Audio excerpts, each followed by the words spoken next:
vraies voix Sud Radio. Et des TGV supprimés sur la ligne sud-est après un acte de vandalisme. Oui, depuis ce matin 6h, elle est paralysée par un acte de vandalisme entre Lyon et Avignon, à proximité de Valence. 16 câbles incendiés et des trains supprimés, jusqu'à 3 heures de retard entre Paris et le Sud. La SNCF passe d'une reprise progressive ce soir. Nous sommes en compagnie de Michel Quidor, vice-président de la FNOT, la Fédération nationale des associations d'usagers des transports. Michel Quidor, bonsoir. Bonsoir, merci. Bonsoir. D'avoir accepté notre invitation à Sud Radio. Moi, j'ai envie de vous poser une question. Est-ce que finalement nos réseaux ferrés sont-ils vulnérables ? Écoutez, comme toutes les activités en réseau, malheureusement, je rappelle qu'en France, il y a 30 000 kilomètres de voies ferrées et que dont un bon nombre de kilomètres se trouvent en race campagne. Il est évidemment impossible de surveiller l'ensemble de ce kilométrage, de tout contrôler. Alors, la SNCF, qui vous parlera sans doute, je sais qu'elle met en place des surveillances, des patrouilles, des drones, etc. Mais on est dans une industrie de réseau qui est vulnérable, comme d'ailleurs le sont les lignes électriques aériennes, les réseaux de télécom et autre chose. Donc on entre dans une phase où là, ce qui est préoccupant jusqu'à maintenant, on avait des vols de cuivre, puisque les câbles de cuivre commandent la signalisation et les aiguillages. Et ça se revend très cher, c'est pour ça qu'on les vole. Et qui se revend très cher. Mais maintenant, on est passé à une phase un peu supérieure. Le premier exemple retentissant a eu lieu il y a un peu plus d'un an. Le premier jour des JO, il y a trois lignes TGV qui ont été en même temps.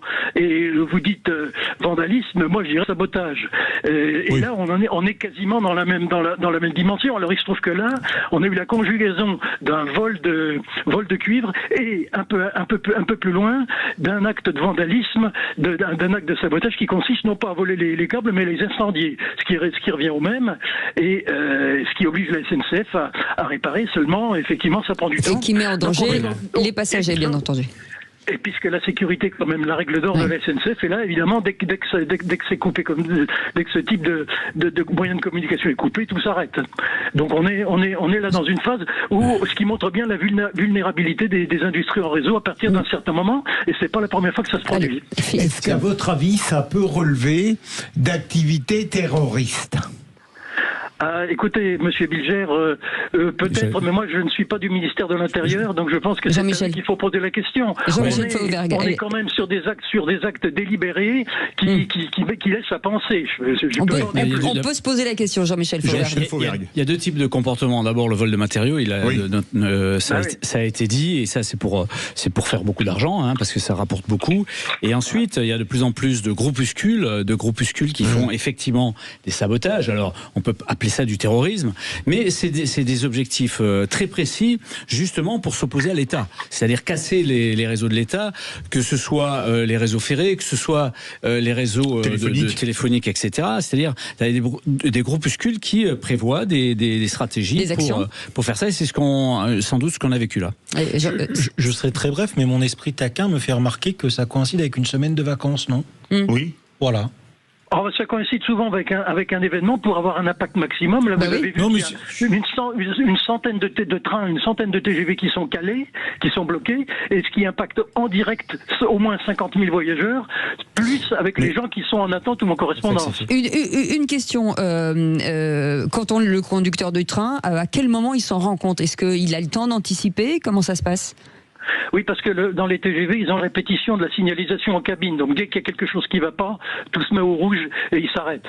Donc là-dessus, il y a des sécurités redondantes qui font que là, on ne risque rien. Il n'y a pas de signaux le long des voies de TGV parce que les trains vont trop vite. Les signaux sont en cabine et le chauffeur est continuellement informé de l'état de la signalisation en amont. Michel Quidor, est-ce que quand des personnes qui font des sabotages, comme on l'avait dit, comme ça, sont arrêtées, est-ce qu'elles sont durement sanctionnées par la justice, ou est-ce que les peines sont, on va dire, coup-ci, coup-ça ? Écoutez, je sais, mais alors là, je suis pas compétent en la matière, mais je sais que pour les actes les auteurs d'un acte de vandalisme commis l'année dernière ont été pris et ont été emprisonnés. Mais là, pour l'instant, nous nous préoccupons plutôt du sort des voyageurs, qui, il faut le dire, parce qu'il faut l'occasion de le dire ici, la SNCF les rembourse donc ou les dédommages. Donc là-dessus, il y a une certaine sécurité. Il y a une prise en charge, absolument. Il y a une prise en charge. La SNCF a appris son métier. Il y a une cour d'apprentissage, mais maintenant, moi-même, j'ai eu un train supprimé il y a 8 jours à cause de la tempête, un TGV. Et j'ai été remboursé dans les 48 heures. Merci en tout cas, Michel Kidor, pour votre expertise. Vous êtes vice-président de la FNOT, c'est la Fédération nationale des associations d'usagers des transports. Et tout de suite.